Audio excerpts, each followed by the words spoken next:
I want to start with a couple of things that are a little different. I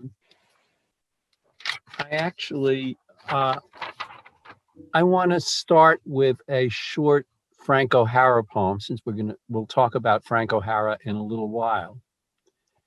But I thought I just wanted to. It's not one of his most famous poems, but it's very appropriate for our discussion. Um, um, it's called Autobiographia Literaria. When I was a child, I played by myself in a corner of the schoolyard, all alone. I hated dolls and I hated games. Animals were not friendly and birds flew away. If anyone was looking for me, I hid behind a tree and cried out, "I am an orphan." And here I am, the center of all beauty, writing these poems. Imagine.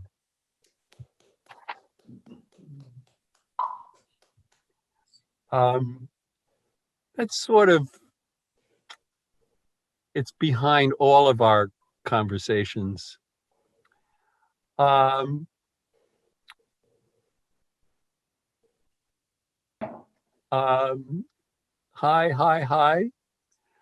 Uh, uh, we lost a wonderful poet a short time ago, a little over a week ago, I think now, and someone who was also a very dear friend of Gail's and mine, and Margot Lockwood, who lived in Brookline for her whole life. And I met Margot because when I asked Gail if I could do really before we knew each other, I wrote to Gail and asked her if she would consider giving me a reading at the Blacksmith House, which she had really just started maybe a couple of years before.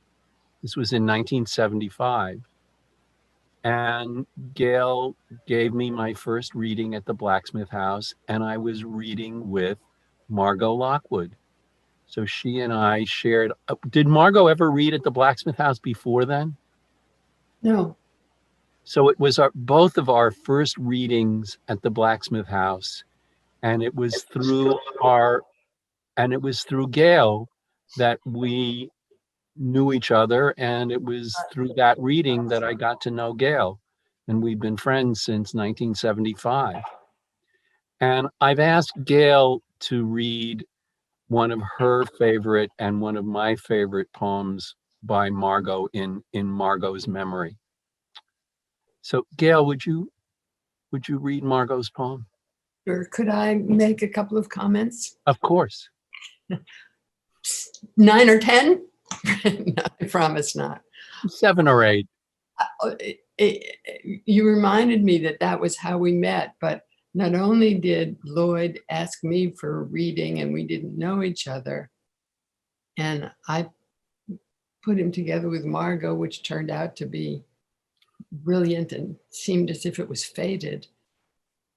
But then Lloyd asked me if I would like to go with him to Robert Lowell's office hours. And so we both turned corners in our lives from each other and with each other at that time that sort of made the sense of a poetry community that wasn't just an academic community, this rich, raffish poetry community that we had. And I think raffish is a word that Margot would love to use about herself. So Margot grew up in Brookline, as Lloyd said, in a big, kind of brilliant Irish working class family. Her brother, David Nyan, was a very well-known reporter and essayist for the Boston Globe. And in fact, we didn't know, I always thought of her as growing up in Brookline Village, but when her brother died tragically, at the huge memorial for him, Dukakis spoke about their friendship growing up together in Whiskey Point. And I thought that sort of fit with Margot's diction and everything else, like I don't think Whiskey Point is in any of the poems, but it could be. Anyway, when Margot and I had our children at the same time, when we were both 21, so we were also the only people we knew that did that. She kept on having children so that she had 4. And when her oldest was 8 or 9, George died suddenly, her husband. And she was fabulous. And the kids were great. And it was they had no money. And she managed to bring these kids up with joy and adventure and loyalty to one another that was always awesome. So I just wanted to say that because the kind of worry that she talks about in the poem I'm going to read comes from her natural worry that her children would be sad, that their spirit could be broken. None of their spirits, including Margot's, were broken. This is called School Pictures. My boy is the one in the picture sticking out his tongue, his eyes crossed. Believe me, I'm relieved the children are turning out a little silly like I did. I was concerned that the heavy weight of things might somehow start to press on them, that seeing me cry or get drunk now and then would swerve them away from the way I like to live, that they're little friends who size us up by the condition of our lives, the strange anachronisms of furniture and relatives we sport abundantly, would slant them all wrong, that they would start to apologize, turn toady, wrinkle up, instead of upholding our fine family traditions of gooniness, eccentricity, and revenge. Oh, thank you. Thank you for asking me to read it. And look for her work. She has several beautiful small press books. Her first one was a 2-person book with Alice James, one of the early ones, called Temper. School. What's the title is School Photo? School Photo. School Picture? School Picture? School Picture, I think. School Pictures. School Pictures. And I think the boy that she's talking about is the youngest of the 4. So he would be the one who didn't know his father, was a baby. Right. Well, thank you. And I mean, those of us who knew Margot will never forget her. And those of you who don't know Margot should seek out her poems, and you won't forget them either. Mm-hmm. So let us turn to the official subject of the day. A wonderful poem, I think a really great poem by Frank OHara.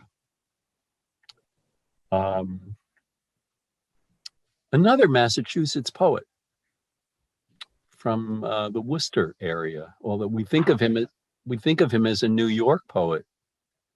But Gail? Oh, I was just remembering when his family came to our Frank OHara reading at the Blacksmith House, and his sister and nephew were there. In it sort of reinforced their being Worcester family. Right. Yeah. The day Lady died.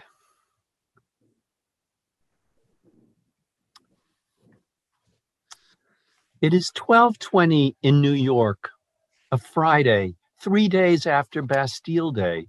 Yes, it is 1959. And I go get a shoe shine because I will get off the 419 in East Hampton at 7:15 and then go straight to dinner, and I don't know the people who will feed me. I walk up the muggy street beginning to sun and have a hamburger and a malted and buy an ugly New World writing to see what the poets in Ghana are doing these days. I go on to the bank and Miss Stillwagon, first name Linda, I once heard, doesn't even look up my balance for once in her life. And in the Golden Griffin, I get a little Verlaine for Patsy with drawings by Bonnard. Although I do think of Hesiod, translated by Richmond Lattimore, or Brendan Behan's new play, or Les Balcons or Les Nègres of Genet. But I don't. I stick with Verlaine after practically going to sleep with Quandariness. And for Mike, I just stroll into the Park Lane liquor store and ask for a bottle of Strega, and then I go back where I came from to 6th Avenue and the tobacconist in the Ziegfeld Theater and casually ask for a carton of Gauloise and a carton of Picayunes and a New York Post with her face on it. And I am sweating a lot by now and thinking of leaning on the John door in the 5 spot while she whispered a song along the keyboard to Mal Waldron, and everyone and I stopped breathing.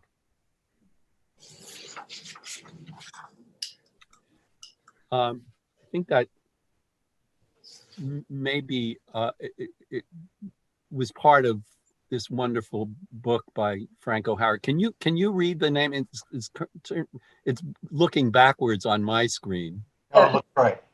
Lunch Poems, one of the great books of American poetry.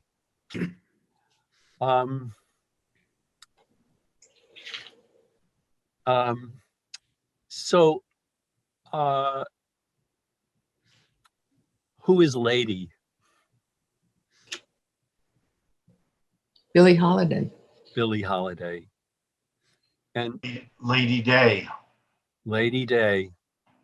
Yeah.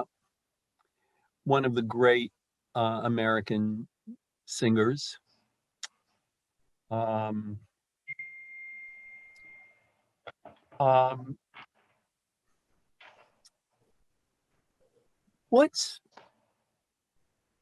don't know. What do you think of this poem? What's so strange about it, and what makes it? I mean, I hope you share my enthusiasm for it. I am so moved. I find it one of the most moving poems I know of all. Catherine. Oh, it's like jazz. It's sort of improv back and forth. And it's also sort of funny and sort of not funny. Yeah. But quandrariness is such a wonderful word.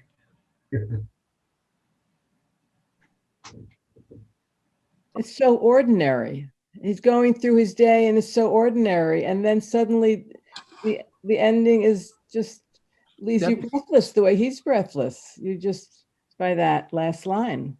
Yeah. Yeah. We were talking about poems with last lines that really kind of explode a few weeks ago. And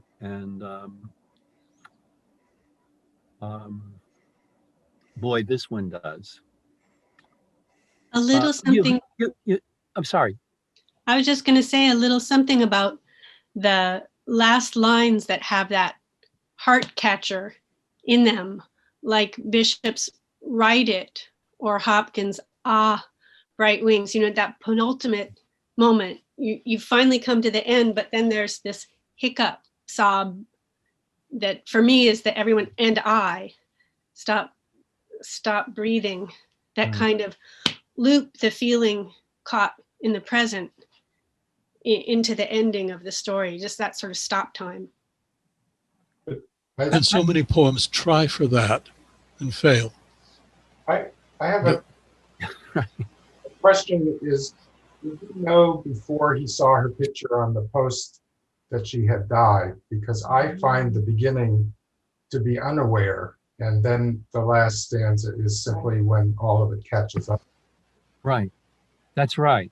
Right. I mean, he's just going about his, what he would do that day, and doesn't know how, the most momentous thing about that day is that it's 3 days after Bastille Day.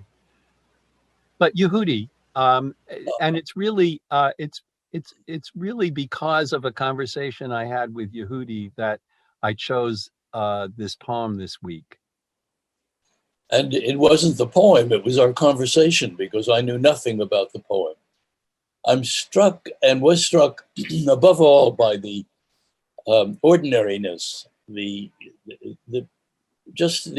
language is totally what we would think, and the comment that's improvisatory and very, very flat and very plain, just about ordinary events. The vernacular is very striking, and I found it actually, having read the poem yet again this morning, I was struck when Gail was talking in her description of Margot, that the way she was talking also had the form and the atmosphere of a poem, with the same kind of economical vernacular, but utterly plain, with no fancy academic words, no sort of intellectualizations and so on and so forth.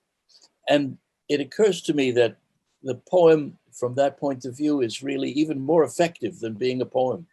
It's actually a force for really infecting our minds with a way of seeing the world. I wanted to pick up on something Jennifer said.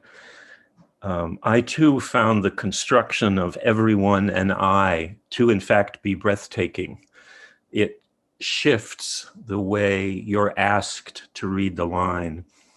And I was very struck by what happens in the line before. He somehow has constructed a very poetic line, whispered a song along the keyboard, which indicates a profound intimacy between the keyboard player and the singer. It's so profound that the singer's song is on the keys. And we are taken out of the everydayness in such a subtle and sophisticated way in those last two lines that you almost don't feel it until it's over. And I haven't yet read this poem out loud, and it happened to me again when you read it just now, when you get to the last line and I just have tears in my eyes. That's the reaction. Me too. I was really holding my breath at the end, because I always break up or break down when I'm reading that last line aloud. Gail? Well, and the poem is in this not a sort of understated language, all about the pleasures of his life in that moment, and you're sort of building in you, although a lot of us maybe were born after that, not me, that you could see this was a life full of reading and culture and painting and Drinking. and drink and friendship. Smoking. Yeah, smoking and friendship, yeah. Nothing in it is sort of pointing towards tragedy, so that it, of course, the last two lines pull the rug out from everything. They pull the rug out from the speaker, and you've been sort of lulled into the pleasures of shopping for a kind of exotic book for a friend, and your French cigarettes, that's so urbane to be smoking Gauloise. It's every detail is kind of delicious in a lifestyle way. And then in the end, it seems as if Billie Holiday was the soul of it. What about the title? Well, is it okay if? Stephen? Yeah. Well, the title relates, in my mind, to anybody who's taught this poem, discussed it, if it's a good discussion, it deals with the issue of the relationship between the last stanza and the rest of the poem. And what I love is how many different ways of describing that difference or that relationship. And it starts, of course, in the title, because the title really relates more directly at first reading to the last stanza than it does to the rest of the poem. It's actually, unless you're not, you don't get the pun right away, it more or less is a spoiler in some ways. One of the times that I talked about this poem with a group of students, I think they were undergraduates, and I said, so, let's start aerial view. What is the relation? Why did all the other stanzas belong before the last stanza? And some people said pretty much what Gail said, that it's, you have to be lulled in order to be surprised. But somebody said, well, wait a minute. And it was an undergraduate. Isn't it sort of psychologically sort of like, what happens when, and I think she said, when I found out that Kurt Cobain died, everything becomes fixed in your memory so precisely surrounding that. And I thought, Jesus, that is one way of looking at just how much this poem is rooted in a particular kind of emotional, psychological urgency from the title on. You can't read the rest of you can't read the poem a second time without the end in mind. And her way of looking at it, I thought was just, an intuitive lightning bolt. Yeah. I think for me, one of the most interesting moments in the poem is the end of the first line. A Friday. And that's kind of picking up, I mean, that's very explicitly, isn't it, picking up from the title? So that the whole poem becomes a record of that day. And then as you read the poem, you almost forget the title, because the day itself is so ordinary. And what's so thrilling and amazing about that day is that this thing happened that you kind of forget because you get lost in all the details. Can I say something else? Oh, I'm sorry. Cami, I think, beat you to it, Jim. I was going to say, along with that I think one of the ways he achieves that effect so beautifully of kind of contrasting the everyday with the eternal, if you want to say it that way, is the way he uses facts and figures. The poem is so littered with numbers and proper names. It's there's millions of them. Almost every line has 2 or 3 proper names and numbers: 1220, 1959, 419, 715, 6th Avenue, 5 Spot. And then this proliferation of names, some of people we don't know. Who's Linda? We don't know. Linda Stillwagon. Oh, Linda Stillwagon, right, which may be her first name. I once heard. So it's this pile up of proper names and numbers that locates us so particularly in a time and a place. And then, of course, you know, her death just blows all that away in this kind of, it's the beauty of her singing, the art that will be there after all of those things have gone away. I think that's something one could steal. You know, if you were thinking about a technique, it's really quite workable and wonderful. Jim, what were you going to say? Well, in 1959, the big music tragedy for me, because I didn't know Billie Holiday at the time, was the death of Buddy Holly, Richie Valens' Big Bopper, and it is known as the day music died. And Right, there's a song. Yeah. I think that's an accident. Yeah. Yeah, I was just going to say that. I mean, Oh, yeah. the thing that I love about this poem is what I love about every Frank O'Hara poem, that it feels irreverent, it's funny, and it's got this sort of. It creates in me this this visual image.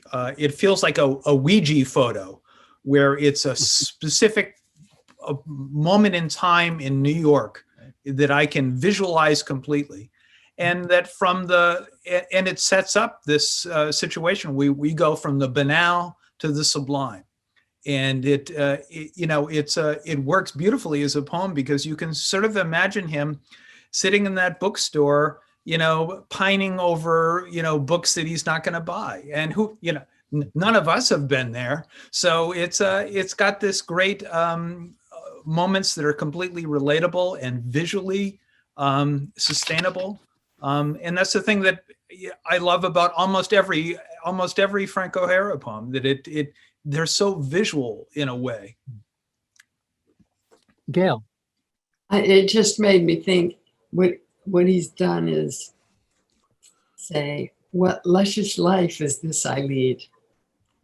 You know, ripe apples drop above my head. And so that in a way, in terms of just the cannily, he's setting up, he's told you in the title, but the details make you forget what the poem is. Right. Well, and the first thing he does is get a shoe shine. Right. But everything he's doing is for pleasure, because and I was also thinking, now there are actually no newsstands on the streets of New York.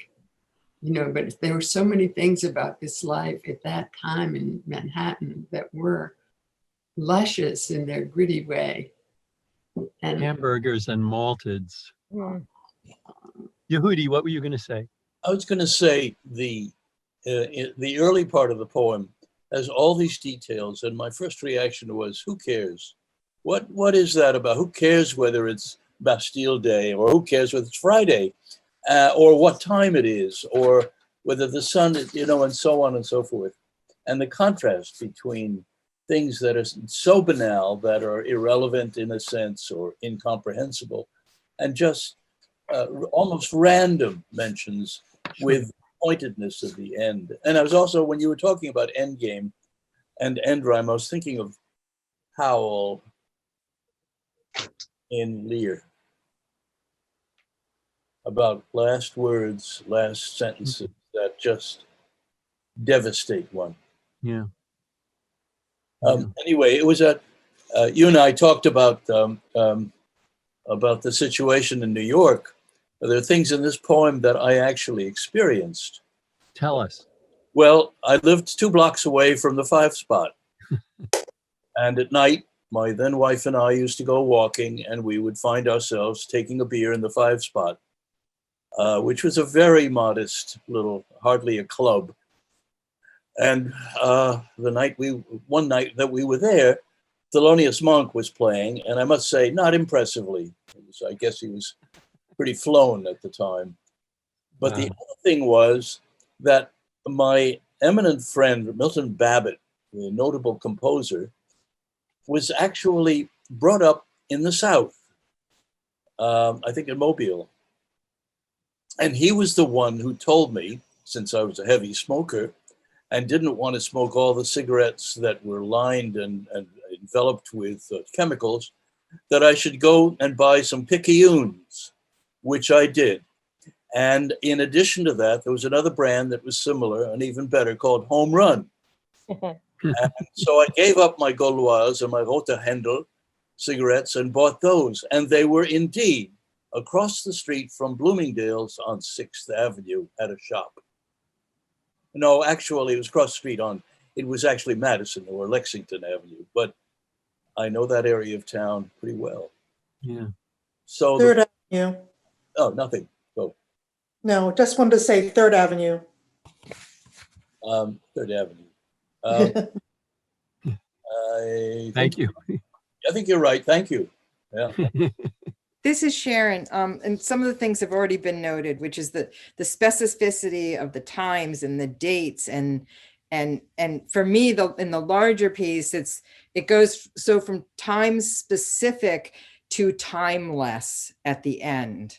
Yeah. And that's sort of the book ending, but that section where he goes to the bank and then he's trying to find a book and he just can't, and there's this quandary and he's sleepy. And for me, it sort of it depicts when someone has died, there's the world comes very much into sharp focus, and then there's this distraction, and I can't really make up my mind, or is there a decision to be made? And then he strolls into, the Park Lane liquor store and then he's back into the life again.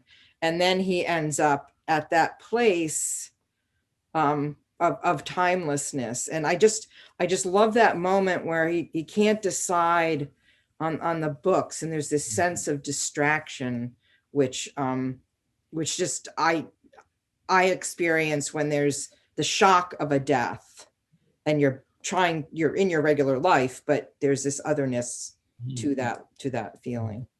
But on a day that turns out to be so momentous, even the most, this is essentially, Stephen, this is what your student was really referring to, wasn't it? That on a day that's so momentous, even the most trivial things become important to remember. Yeah, and they become fixed in memory. And what is wonderful about this is that it's retroactive. Yeah. We usually say, I remember everything when I heard that Kennedy was killed. Well, this actually says, I remember everything before I learned that. I've heard from Kevin Proofer has told me, I don't know where he heard it, that this poem, he actually wrote it after he had heard about her death. So, which makes sense. So, in fact, the details were there for him to fix in the from the developing fluid after having heard. And of course, it feels like he's created a fiction that the speaker doesn't hear about it until the end, but the poet, of course, has. And Catherine, sure. A little thing. I think there's a little foreshadowing in the beginning, a little uneasiness. I don't know the people. Oh yeah. Feed me. And then it's a muggy day, and there are all the way down. There are little things that make you uneasy, and it seems so ordinary. And I think of where I was on 9/11, and it's exactly. I can tell you everything about the beginning of that day until I saw that moment, and then it kind of shatters. Yeah. I think the word feed. Yep. It's very funny.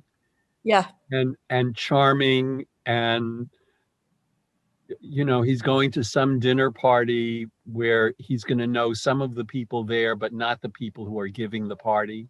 He's ill at ease. And he is ill at ease. But also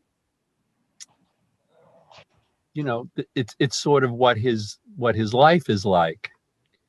I assume he was working at the Museum of Modern Art at this point, and he is, meeting people who he's meeting or about to meet people who live in East Hampton, which is, the practically the fanciest part of Long Island. And Lloyd, yes. this is Oh, Jennifer. Jennifer, yeah, hi. Sorry.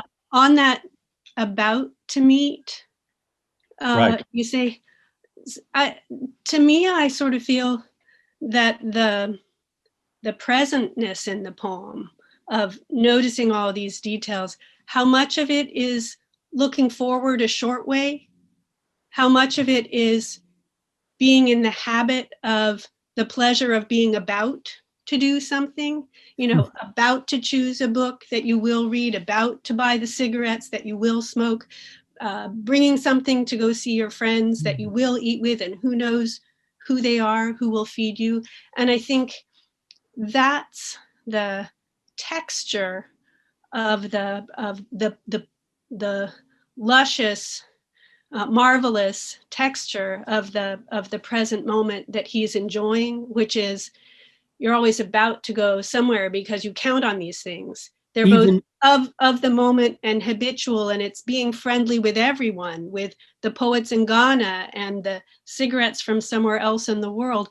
And then that what's cut off is what's something I won't look forward to again, won't do again, being in the same place with the musician singing live. So it's not just the everyday and then the timeless, but that particular habitual, any specific will do. I'm looking forward to being with my friends every day. Another moment in the poem that I really love, which I think goes directly connects to what you're saying, is the muggy street beginning to sun. And it's also one of the sort of odd moments in the poem where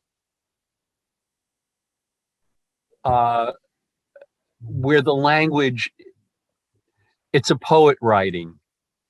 Yeah. It's not the sun is about to come out, or, I mean, is sun, who is beginning to sun? Is he sunning himself? Is the sun just coming out? It's a kind of at least double image. I can't think of another example of sun used as, in that case, an intransitive verb. I can't. Right. I don't think I've ever heard anyone say it's sunning outside. I think and that's what's so astonishing about it. I mean, it is the street that is sunning, but it's intransitive. It's not. I guess it's maybe sunning itself, but that's one of the incredible things about it. One syllable. I don't think anyone else has ever used the word as a verb. But does it refer to the street, or does it refer to I? I think it refers to the street. But isn't it really both? Yes, because oh, sorry. No, I guess I would see the second. I just follow the most immediate antecedent is streets, and the street is beginning to sun. But that, of course, includes the eye. The eye gets the sun and feels it. Yeah. Gail? Well, I was just, it sort of, to me, points to the kind of sunniness that's blooming in the poem that's going to be dashed. Yeah. I have a comment about, or question really, about the last line and the ambiguity of that everyone and I stopped breathing. Maybe you've talked about this. No, not yet. Before, because I'm sorry I joined late, but no. When the last line was, she whispered a song along the keyboard to Mal Waldron, and everyone and I stopped breathing, my question is he talking about that time at the 5 spot, or is he also talking about seeing the news and as though everyone and I had stopped breathing to learn that she had died? I mean, it seems to refer to that moment in the time spot, but he didn't say everyone and I had stopped breathing. It's still activated sort of as a verb, so it makes me think it's maybe both at once. I wonder what others think. Well, the other thing about that line is that there's the person in question who stopped breathing is Billie Holiday. Right. But it's also the speaker at the end of his day. Of course. I mean, I think, Wendy, you're getting at something that is so miraculous about that last stanza. This time shift from present to past takes place between of and leaning. Thinking of and then leaning, we're in the 5 spot, and then the verbs become past tense, not present tense. But that just reinforces the timelessness that someone else mentioned. But is he sweating a lot? He's sweating a lot on the street, but that's of course what he was also doing at the time spot, at the 5 spot. So present and past are almost completely porous. That's the way I read it, and that's why I completely agree with you that it's a reaction to her whisper, and also a reaction to her death, which is a form of stopping breathing. Well, I think most immediately it's to the New York Post, to the newspaper that he sees with the presumably on the front page of the Post. Which is the sweating or the breathing or the not breathing? No, just the announcement of Billie Holiday's death. Mm-hmm. And that I think the sweating is how overcome he is. Yeah, he's been walking around. He's been. It's a muggy day. Quandariness. It's a muggy day. But I think for me, it's seeing that headline that suddenly kind of stops him in his tracks and is so devastating. And and also the just right about the stopped breathing. It's Billie Holiday who has stopped breathing, but the experience the experience of great art that just kind of stops you dead in your tracks. Breathtaking. Breathtaking. Yes, exactly. But of course, it's in between songs too. What makes them stop breathing is her whispering a song along the keyboard. I've always taken that, maybe that's only one reading, that she's saying, Mal, we're going to do this next. I didn't see her as singing there. I see it as between songs. Oh, yeah. I've never. She's saying it to Mal. She's saying it to Mal. She's not saying it to the audience. Oh. I've always taken that as a. He went to the John, got out in time. You know, he took his break when she wasn't singing. No, I think he's just. I have a very different image. I think the room is crowded. I think there aren't any seats. Oh, I think it's probably true. Yeah. And he's sort of leaning. He's in the back, presumably in the back, leaning and listening to this song that she is whispering to him. And that she's singing to Mal Waldron. She's singing to Mal Waldron. See, I what's wonderful about it is how specific it is, but you really can create different narratives at it, because I've always seen it as a moment in between songs. Yeah, I never. And that intimacy is what he's included in, which is so powerful to him. But I mean, for me, Cammie, just let me finish one point, and then your turn. But I think whispering a song is such a great description of Billie Holiday's singing. that she did have this. I mean, she could belt if she had to, but she was also, there was some kind of incredible intimacy and inwardness in her singing that was so devastating, and really so much her personal quality as an artist, as a singer. That slight huskiness, or kind of high huskiness, and that what you do if you are in the presence of that is that you stop breathing, that you're just holding your breath because you can't believe how lucky you are, or how wonderful it is to be in the presence of that. Cammie, what were you going to say?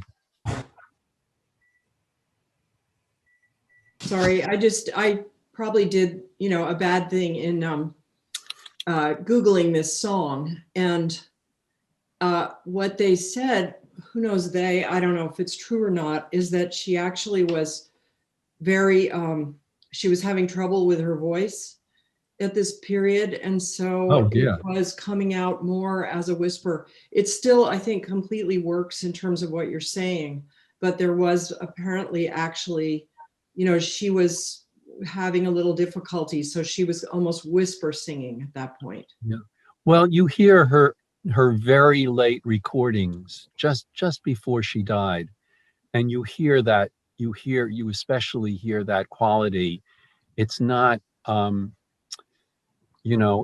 mean, she doesn't sound like Maria Callas, but she was an artist who, even without much of a voice left, could still communicate just profound emotion and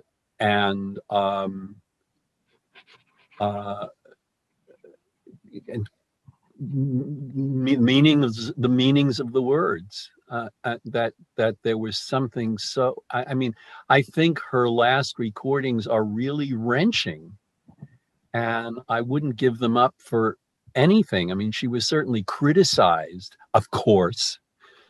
What do critics know? Criticized for having lost her voice, and well, who cares?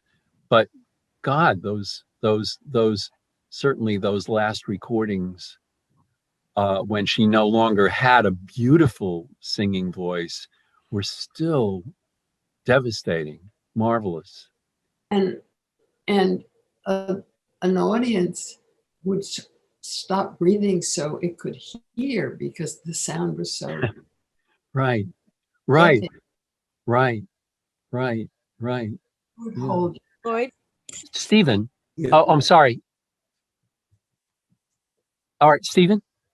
I was going to pick up on something that Stephen Kramer said, when you two going back and forth about whether or not this was between songs or songs. I think stylistically, he's playing an interesting game. And I think it's what he's imitating what happens with the New York painters, let's say like a painter like Pollock, where you think you see something, but you're not sure you see something. You don't know if it was put there by the painter or if I'm just imagining it. So he plays the game of what appears to be, these are just random, simple little details as if it's nothing, but I don't think they are nothing. I think, and I don't know if they came from revision or just him being aware of what was happening. I think we start seeing little details. A simple one was when I caught Friday and Bastille Day, both of them about freedom. Friday, I'm free from work. Bastille Day, we're free from the prison. But then you're thinking, oh, is that an accident, or am I just thinking that? I think, like the painters, he's making you not just witness the performance, your brain working through it is the performance, as his brain is working through the everydayness and then the momentousness too. So I think he's playing a wonderful game because it makes you feel like you're the poet. Am I creating this or am I receiving this? Yeah, yeah. That's a wonderful way of looking at how meaning is created. It's not something inside a poem like a charge in a battery. you know. And the whole issue of craft, you know, craft is conscious, unconscious, but it's rarely premeditated. Tara, what were you going to say?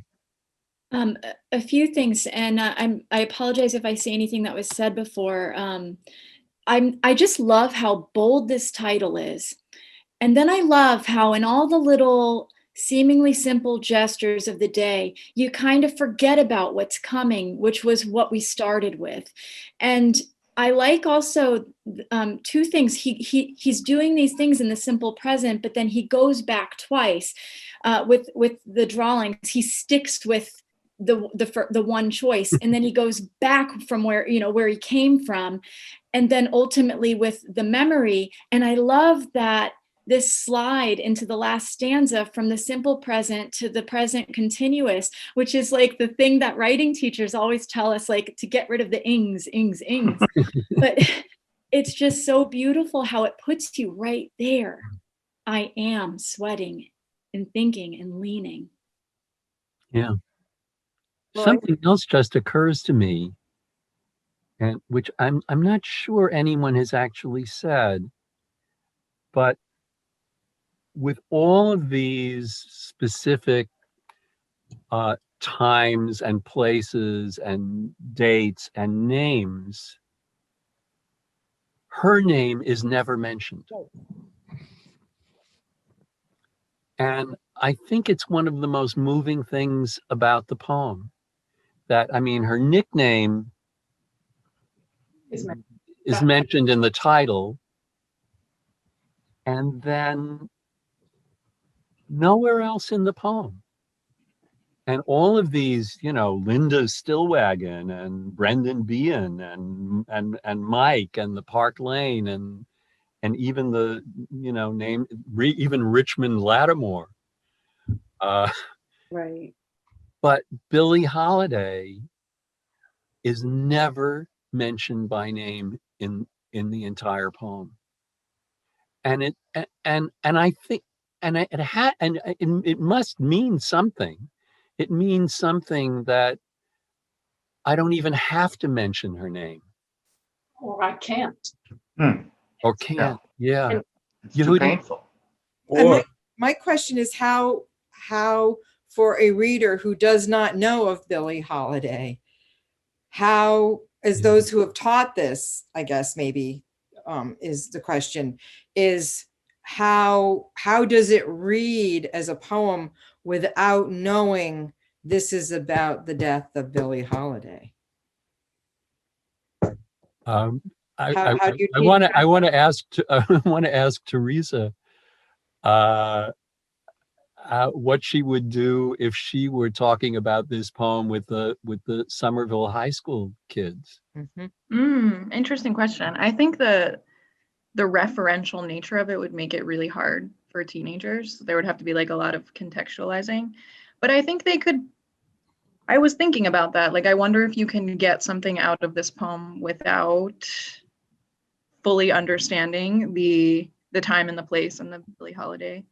But I feel like when he says the line with her face on it, like that's the first, she's sort of like a presence in her absence. Like her presence is felt more by not naming her, like her couldn't refer to anyone else but her, Yeah. This, by the way, is what he would have seen. Oh, look at this. Oh my gosh. Wow. Oh my. Oh my. Thank you, Bill. Thank you, Bill. There's an erudite footnote will have to be added for their kids in Somerville High School and other kids, because they used to have afternoon newspapers, because he's having his whole day. We only get a newspaper in the morning. There wouldn't have been a push notification on their phone, on his phone. They would understand, but one would have to translate that experience to the experience.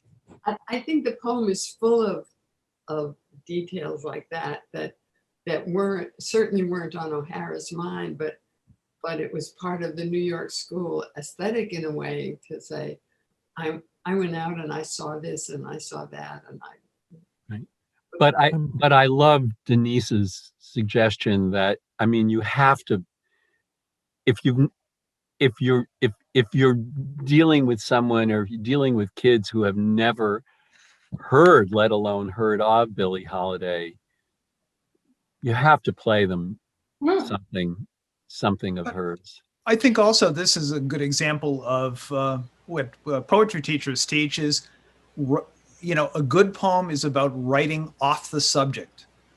You can't write a poem about the subject. You have to write about it tangentially for it to be successful. And so in some ways, maybe, you don't have to know who Billie Holiday is. You just have to know that this has had a huge impact in this person, the speaker's life. And it's a good example of writing off the subject. And that she was important enough to have her picture on the front page of a newspaper, of some newspaper. Yehudi, what were you going to say? And then Ellen. I don't remember. I'm making that. Ellen? I was thinking that even if you didn't know who she was, there's such intimacy in this poem that you are almost experiencing the day rather than reading about it. So you get the sense that this was a momentous occasion. And then at the end, you're part of the everyone that stops breathing. Oh. Yeah. Yehudi. Yeah, I was thinking that not mentioning her name is a biblical reference. What you revere, you do not describe, you do not mention, you do not use the word. There is no proper word in Hebrew, evidently, for God. And it's unmentionable. Right. And certainly this is a poem about love, reverence, and adoration. Yeah. Yeah. John, did you have your hand up? Yes, I'm kind of struck when I wasn't too, I think I'd read this poem before, but it was the most time I'd spent with it. And I came up reacting to it very differently than how we're talking about it here. That all the sort of, well, it's full of class references, which we haven't talked about at all, but Billie Holiday died in Manhattan, but it wasn't this Manhattan. It was someplace else. And I get a sense of the distance. He had seen her or heard her in a club, but how intimate was he actually with her life? Right down to the bottom where he said, and I stopped breathing. And I think, well, no, it wasn't you that stopped breathing. And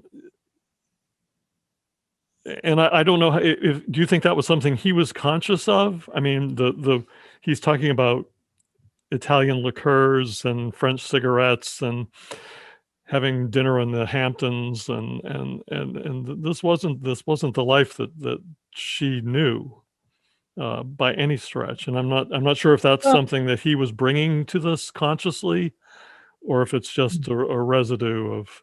Well, she didn't grow up with it, but she certainly knew it. Lived it. Lloyd, he didn't grow up with it either. I mean, so it was really about the things that he treasured and about living in New York. So that's just something that I applied to it that maybe didn't belong there. And also East Hampton at that time was really an artist colony. It wasn't the fancy, place that it's become. Huh. Right. I don't think I realized that. Yeah, very much so. Wow. And a farm and an agricultural area too. Times have changed. Potato farmers. Right. Harley Stremsky. I may have been. He's from East Hampton? Southampton. For Southampton. Yeah. Fancier now. Yeah. Can I say something musical? Yes, please. Okay. Well, for anybody who didn't know, I mean, O'Hara was also a decent pianist. He was he played pretty good piano. And I think musical moments. I read the last line as that she was singing to Mal Waldron and everyone at the same time. There are moments like that that I have heard where people have gone so far in themselves, and yet they're projecting it. I was thinking of Lorraine Hunt and Mary Gia singing the duet at the end of Act 2, Julius Caesar or Ernst Heffliger, who also didn't have much voice left, singing Chernomillerin, or Mitsuko Shirai singing Vittoriza. Yeah. Where they're so deep into themselves, or just singing so closely, and at the same time projecting to the, all the way to the men's room, to the toilet at the back of them. And these are moments that you're just heart-stopping. Yeah.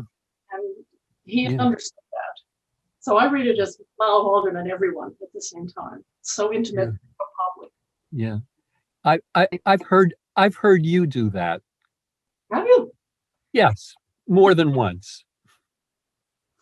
Those are great moments. I can remember singing John Jerome and hearing people crying in the audience, which is That's one of the things I was thinking of. Yeah. Also, Melisande. Oh, wow. Ancient history. One of the great times in my life is going into that work. Yeah. Jennifer? And this is just to go back to the question of what you might or might not say to your high school students. And I might try a different kind of exercise altogether.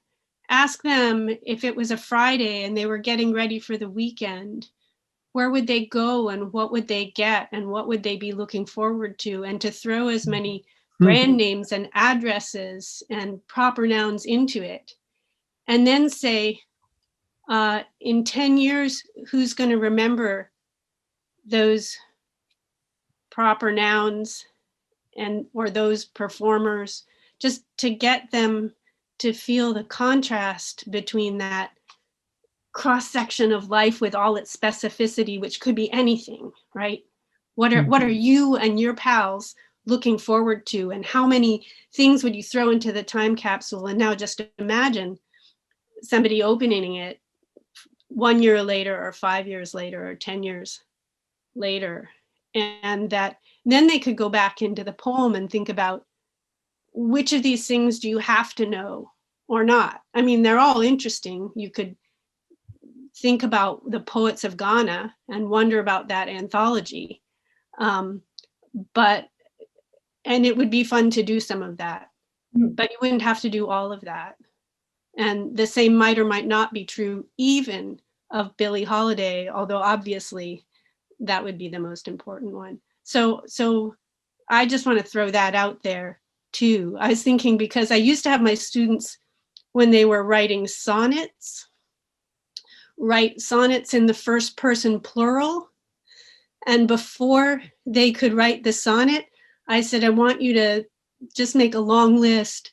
We are, and now list things you buy and things you listen to and brand names, and now you have to put those things into the sonnet. And that way of thinking of, we're made up of all these things and they will go. And I'm related to this group in ways that are habitual but will disappear. I think that feeling is in this poem. Look at all these threads that tie us all together, and then it can get torn. Yeah, I love that idea. Thanks for the suggestion. And that strikes me as quite different than like footnoting each reference in the poem or explaining it to them, because then it's like you can miss the significance of those signifiers and still get the contrast in the poem between his salience. And that's cool. Coming back for a moment to Jonathan's remark, there is a kind of black-white thing that may have been unconscious in this. He gets a shoe shine. In 1959, he would have gotten a shoe shine from a black man, young or old. The Ghana poets and then Billie, they're spaced about thirds in the poem. And I don't know whether that was intentional. I find it a little unnerving, but I may be influenced by having recently watched Remember the Night, which is a great movie with an atrocious piece to it. but it's in there. He's describing a very white life with these Yes. intersections with Black people. Yes. Yehudi? No. Oh, I was just going to say there is also another Susan today who had conveyed that same experience, both singing and conducting. Right. Okay. No, I think that in answer to the question of could people get something out of this, not knowing who Lady is, I think the answer is yes, because it seems to me it's about the transformation of the quotidian active through art into something whispered, intimate, extraordinary that stops time and causes all of us to be a community, so that the speaker is specific until the end, when suddenly art transforms us, not by its outburst, but by its power to enter the inner soul, the inner part of us. Yeah. Yep. Wow.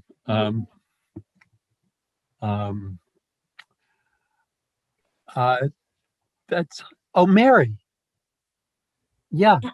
Oh, I'm picking up on so many different comments. I wanted to say, I see what Jonathan, I was affected similarly, although, it wasn't my main focus, but I did find it's something to puzzle over perhaps, but I wanted to say, oh my gosh, how much I loved Susan's comment just now. And it kind of ties into the other thing that I've been thinking about.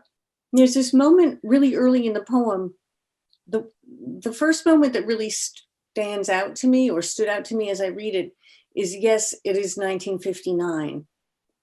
And on one hand, it sounds like a casual, almost like a reassuring, kind of steadying himself, but it doesn't seem particularly ominous until you think of it as ominous. And then it's like, oh, it's almost, I thought of it as, I can't imagine O'Hara was thinking of it this way, although maybe he was, that helps the future readers, the new generations who might not know. It's the moment that says it is ominous. It could, if it wasn't 1959, it wouldn't be this momentous day. So I thought, in a strange way, yes, it is 1959 works a little bit like the title. Does that make any sense? And then, as kind of tying back to Susan's comment, and I think lots of us have been commenting on the way the time stops at the end, but that 1959 kind of hovers there for me, kind of like the title as a reminder, a referent, which is negated by the last line. 1959 is all time at the end, just like Lady Day is all present throughout the poem. I don't know, I'm rambling. Too much coffee. No, thank you. Stephen. Yeah, I don't know if this relates. I have something that absolutely doesn't relate that I'd like to smuggle in later about something a student said. But if it's true that O'Hara didn't revise much, and I think maybe he didn't, I think that is true, then wow, this is a performance working on all cylinders like a good solo in music, where's the craft? It's everything that he's been doing for pages, hundreds and thousands of pages, that leads up to being able to do this more or less without revising. And that to me is just remarkable and amazing, because we tend to think of all the things we've noticed as the result of draft after draft after draft. Well, not if you've sort of made yourself an artist and do it naturally. Yeah. Yeah. The student had an uncle who slept with Frank O'Hara. I found that. I said, "Do you know Frank O'Hara?" I asked the class, and she said, "My uncle slept with him." I was just asking, do you know the work? I think half of Manhattan slept with him. Well, I think I may have made that comment. And she said, "Yeah, and one of them was my uncle." Stephen? I meant to send this last night and forgot, but I put it in the chat now. Some of you probably already know it, but there's a beautiful little reading of Frank O'Hara reading these poems and the lunch poems in his living room, not at a big performance reading with his cat sitting in the background. So if you're curious, and if you haven't seen it, I put the YouTube link in the chat. I should have sent it to you last night. You could have played it today, or I'm not sure if you're able to play it now. I wish I knew how to do that. Who's the head of the host today? I think the host can do it by sharing the screen. Hi there, it's me. Oh. I'm your host. I'm. What is it that you need to do? Well, you don't have to, but if you wanted to play Frank reading that poem, I put the YouTube link. I think you're able to share your screen, so we're seeing whatever you're seeing, and when you click on that link, we should all be seeing him reading it. All right, let me see. Would you like me to try to do this for you guys? Well, ask Lloyd.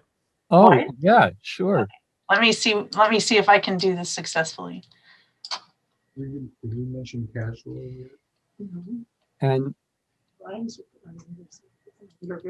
Meg, I want to thank you for being willing to host today. My pleasure. This is so much fun. What an incredible group we have here. I'll say. Let's see. Blade Runner is just, somebody asked about Blade Runner. I think that's the ad before the video. Right, I see that. Okay, let me see if I can share my screen with you guys. Here goes nothing.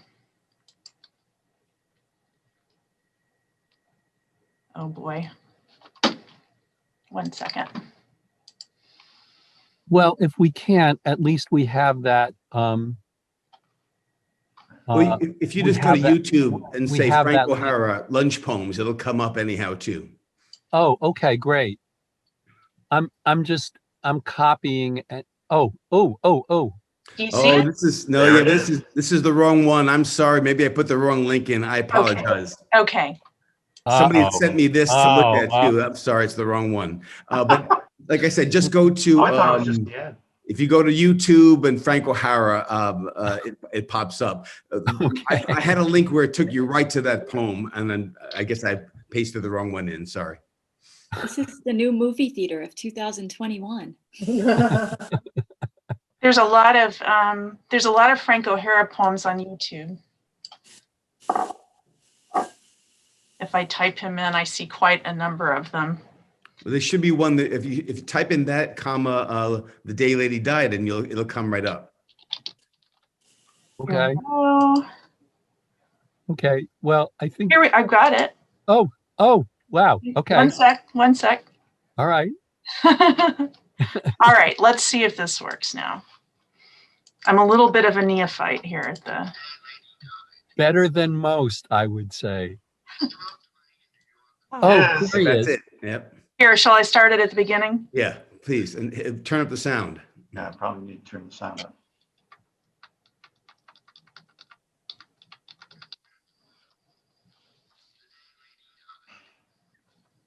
Yikes.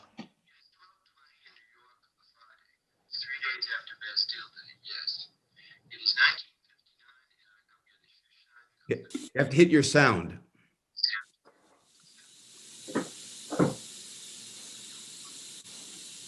That's as loud as it gets. No, it does come across.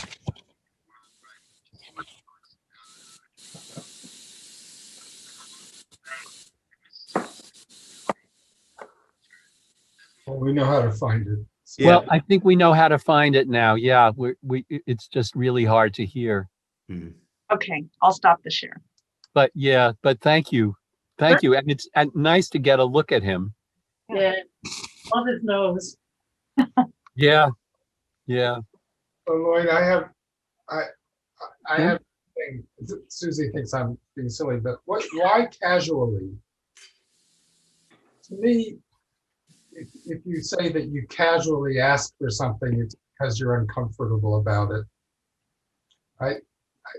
That may be my particular interpretation, but I just have never understood why he would casually ask for cigarettes.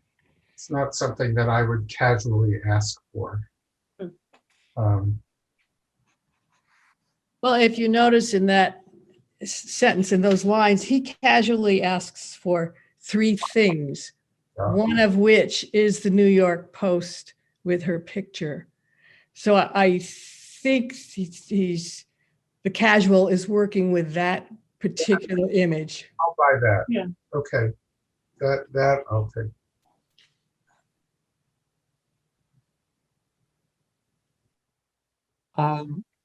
That's interesting. I've actually never thought of it that way. As part of the list, that and it makes perfect sense. But I've always thought of it as he's asking for cigarettes, and then there's a verb missing, and it's like almost as if I casually ask for a carton of Gauloise and a carton of picayunes, and suddenly there's the New York Post with her picture on it, and that there's some kind of grammatical glitch in which he kind of stops in the middle of his sentence, and it's almost as if he was going to ask for another carton of cigarettes, like the one Yehudi mentioned before. And then suddenly he just, there it is. There is this picture of the New York Post. I mean, Dory, what you say makes complete sense. I just had never quite thought of it that way before. I hadn't either until he asked the question. Right. Yehudi, your sound is off. Your sound is off.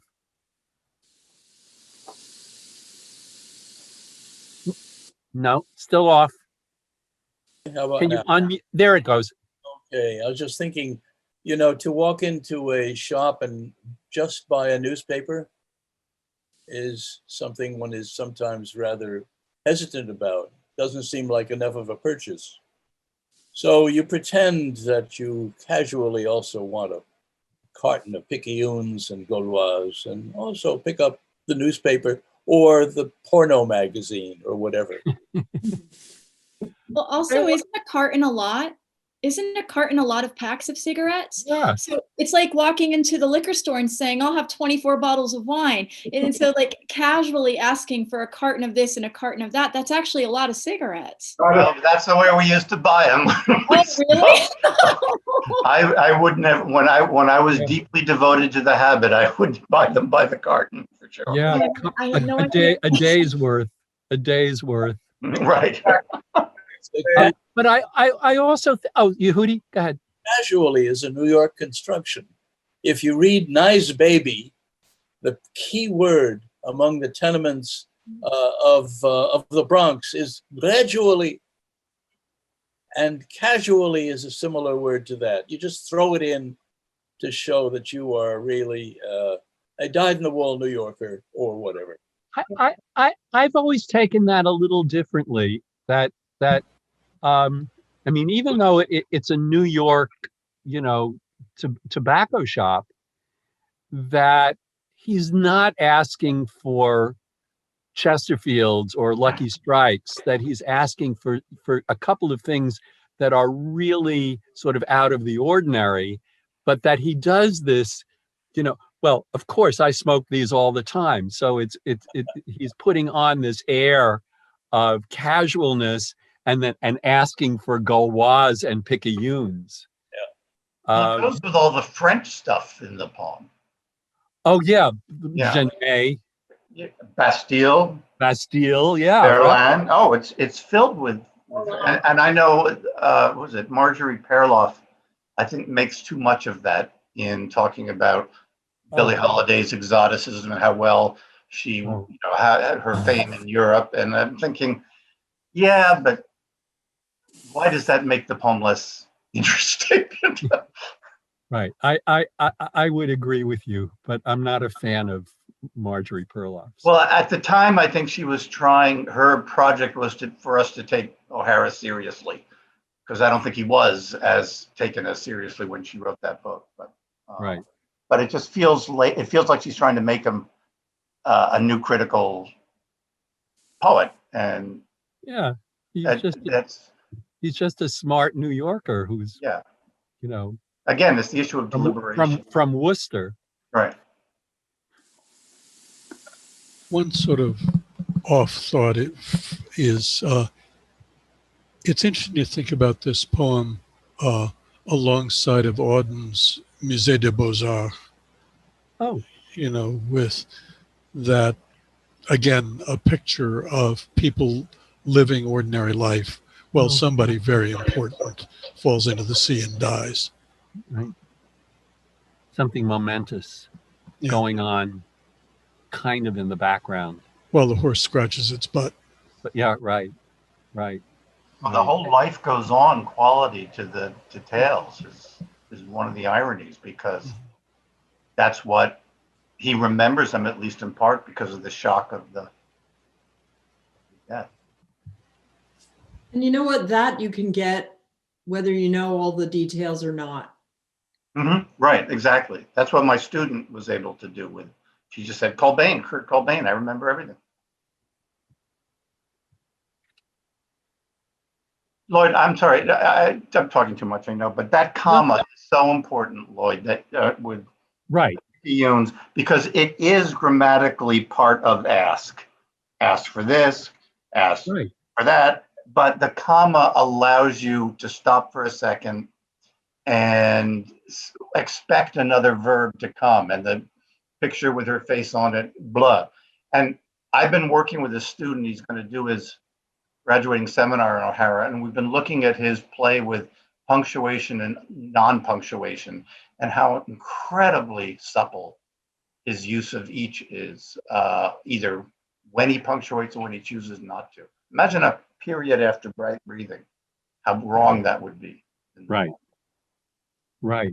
Or a comma before and everyone. Yes, absolutely. You need that fluidity of syntax in the last line. One of my favorite punctuation marks in the poem is the period after trans, translated by. So it's you're almost looking at the at a catalog copy. But you read the poem beautifully. Which did you do, trans or translated? I said translated, but I hear trans Richmond Lattimore, because I can see the book cover. It's a minefield of pronunciation reading this poem out loud. Right. Especially if you don't have a good French accent. Which, yes. Unlike Marjorie Perloff, I'm sure. Trans, that abbreviation, Lloyd, is like the poem which uses the word ink. Right. With your favorite poet. Yes. Right. Yeah, Elizabeth Bishop. Lloyd, do you think there are do you have other O'Hara poems that you think are as richly complicated as this poem is? Because some are and some aren't, and I still love them when they aren't. But I just wondered which ones would you think this is so often adduced as among his obvious greatest poems, and I just wondered what. Yeah. Well, I love the Lana Turner poem, and I love Ave Maria, which I think is one of the most subversive poems ever written Yeah. by an American. Mhm. It's a poem about, essentially a poem about encouraging kids to go to a movie, skip school, go to a movie, and get picked up. And it probably couldn't even get published nowadays. I think it would get canceled. Right. And there's a poem called "A Step Away from Them," which is very similar to "The Day Lady Died" in its kind of random. Right. I do this, I do that. But I really love them, and some of them I can never remember the titles of, because they're called poem. For one reason, for one thing, yeah. There's To one the that Harbor Master. Yeah. Of the early ones, it's beautiful. No, To the Harbor Master. To the Harbor Master is one of my favorites. Yeah, I agree with you. Yeah. No.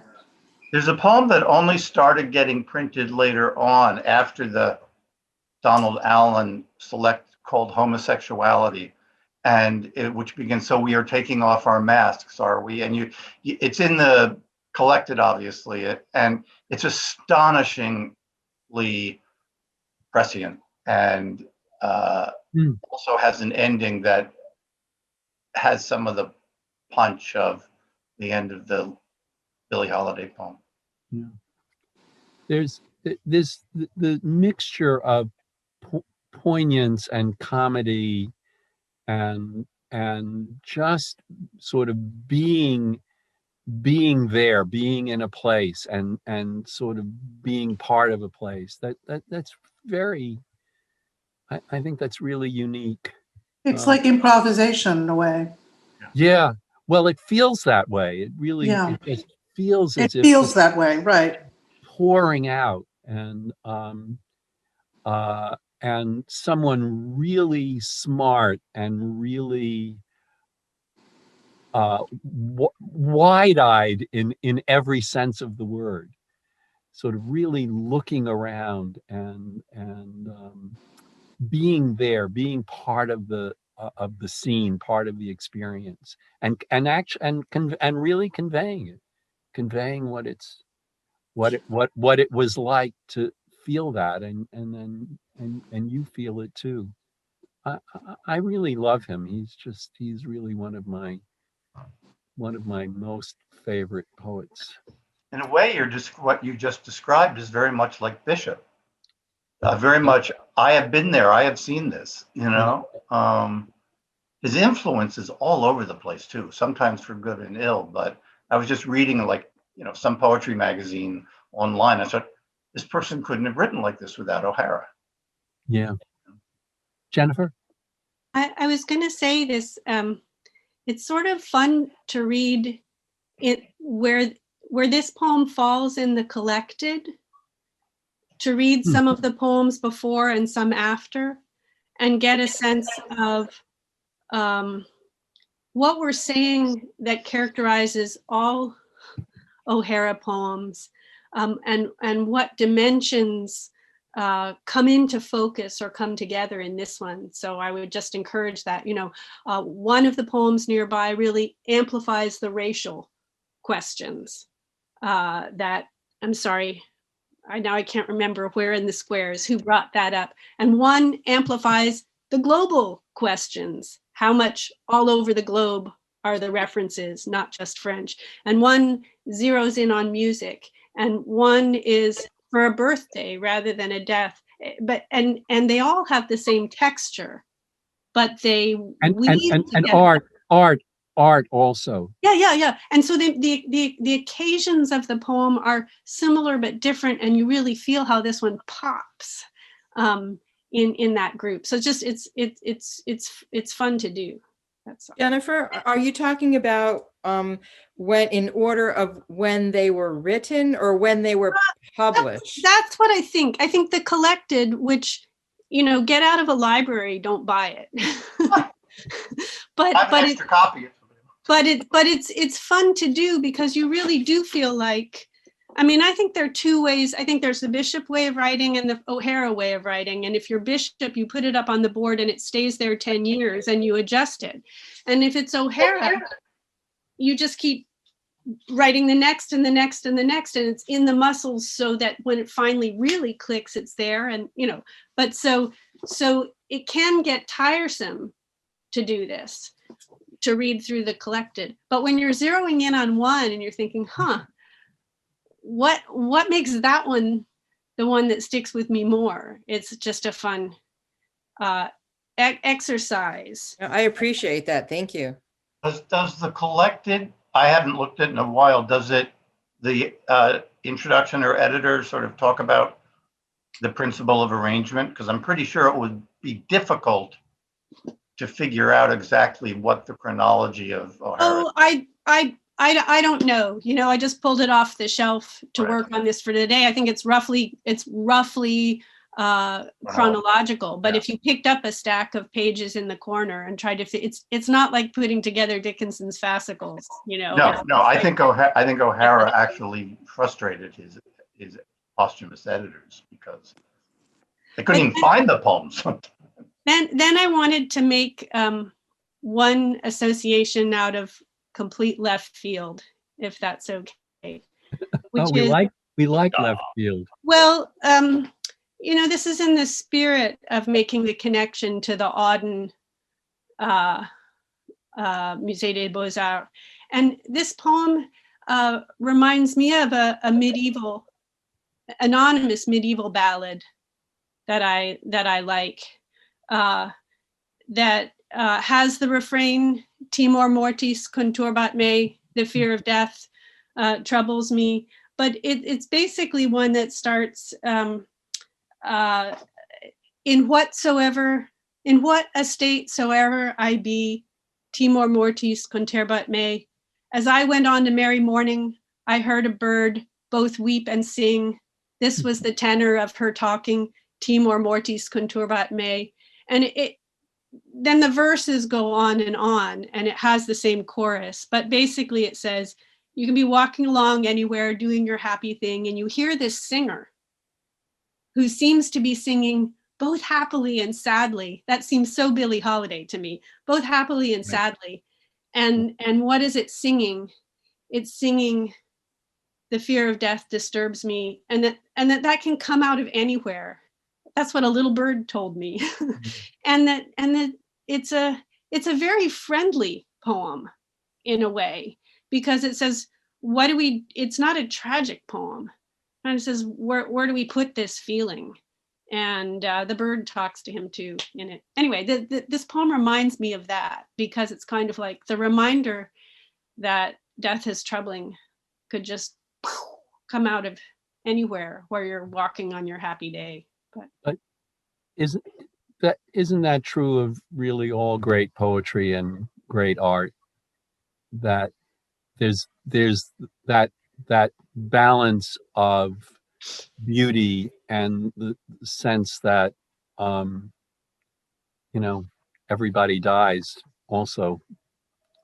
Oh, I completely agree, Lloyd. I think I just meant the setup, that let's have the speaker walking along on a happy day, and have a bird, and suddenly a bird sings, the fear of death disturbs me. You know, I mean, like there's something comic about, well, it's not the raven saying nevermore, but right.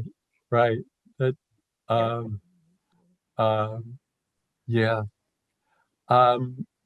well, I think we should allow the library to close up shop, and thank Meg for filling in so ably. Thank you, everyone. Thank you for coming. What an amazing group. Thanks again, Meg. And thank you, everyone. Be well, and get your vaccines if you're eligible, and until next time. I don't know, I'm not sure what we're going to do next month, but we will definitely do something, and we'll keep you posted. Thank you so much. Thank you, everyone. Thank you. Bye. Bye-bye.